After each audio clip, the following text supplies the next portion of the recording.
All right, I just got back from my Mediterranean cruise, and I wanted to put a video together that talked a little bit about some of the ways you can get around, maybe save some money. Um, I looked around on the internet before I went on this trip and couldn't really find a lot of good information, nothing that was clear. And if you try and find out, or if you ask them on the cruise ship, they're not really very helpful. All they want to do is sell their own tours. So, and there's nothing wrong with that. They have to make money like everybody else, but a lot of their tours are very expensive, and a lot of the things you can kind of do on your own. So here are some different ways that you could potentially get around to some of the different spots. Talk about Barcelona for a minute. Barcelona, which is probably one of the easiest cities to get around, it is really awesome.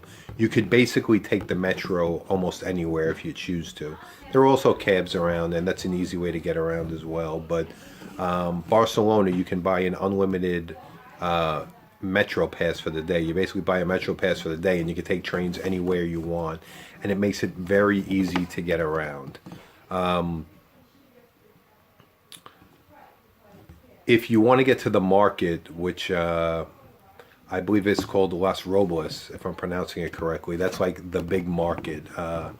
It's a great place to go and see. You can hop on the metro. It's the L3 Green Line, and you're gonna take it. The stop is it's Licue. I think it's, I don't know if it's pronounced Luis or Lise. I'm not really sure what the pronunciation is, but it's very easy and clearly marked. That's the one nice thing about Barcelona, is it's very easy to get around as long as you pay attention. One of the other big things which we went to see is Parkwell, which is another great tourist attraction. That is actually only a couple of stops away from the market. It's like 4 or 5 stops away. And again, it makes it very easy to travel to. The one nice thing I have to say, everywhere we went in Barcelona, we really only waited a couple of minutes for a train. There was always one available. The metro runs very often, and it's very easy to get back and forth. Everything is clearly marked, so it does make it very easy to get around. So, in general, the ships offer all kinds of tours, and you could always take one on the ship, and that is probably the easiest way to go, but it's certainly not the least expensive way to go. And a lot of these places too, you can also, if you go to Naples is one of your stops, you could either get around by train if you want to go to Sorrento. You can also, if you go on, we actually booked a shared tour on, we use Monument, but you can go on Expedia or Viator. They actually, a lot of these different sites all use the same companies there. They're basically just the middleman anyway. But a lot of these you can book shared tours, which hold up to 8 people, and it becomes very inexpensive. That's another decent way to get around. But for a lot of these areas, you can use the public transportation, the buses, the trains. It's somewhat a little bit intimidating because things are in another language.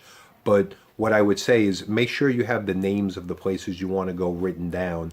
So if you try and say it to somebody and they don't understand it, you can at least show it to them. I use Google Translate on my phone, which you can download an offline package so you don't have to have internet access to use it.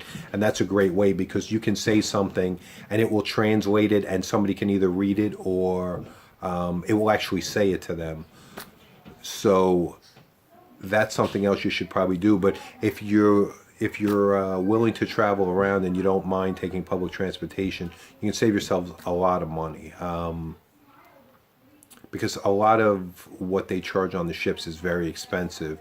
And even if you can cut out just the traveling part, it makes a big difference. So something where you may pay, 20, 25 euro on one of the cruise tours to get somewhere, you may pay just a couple of euro if you do it on your own. So, that's it. Anyway, if you're going, good luck. Europe, it's a great place to visit. I loved all of our stops. We were all over the place. We had a great time. you know, be aware of your surroundings, be careful. They warn you about pickpockets. You know, we were very careful with what we carried and how we carried it. I kept my money in my front zippered pocket, things of that nature. Also, one other piece of advice is do not take your passports with you. Make color copies of your passports, and that's all you really need. I used that when I was going around and did not have any kind of problem, because the last thing you want to do is lose your passport, or if you do get pickpocketed, somebody to get your passport and you have to get that replaced. So I would definitely recommend that you wind up, or that you make a color copy of it and just carry the color copy. That's probably your best way to go. Anyway, if you're going, good luck. I'm sure you'll have a great time. If you like this video, please give me a thumbs up and subscribe to my channel. Anyway, have a great day.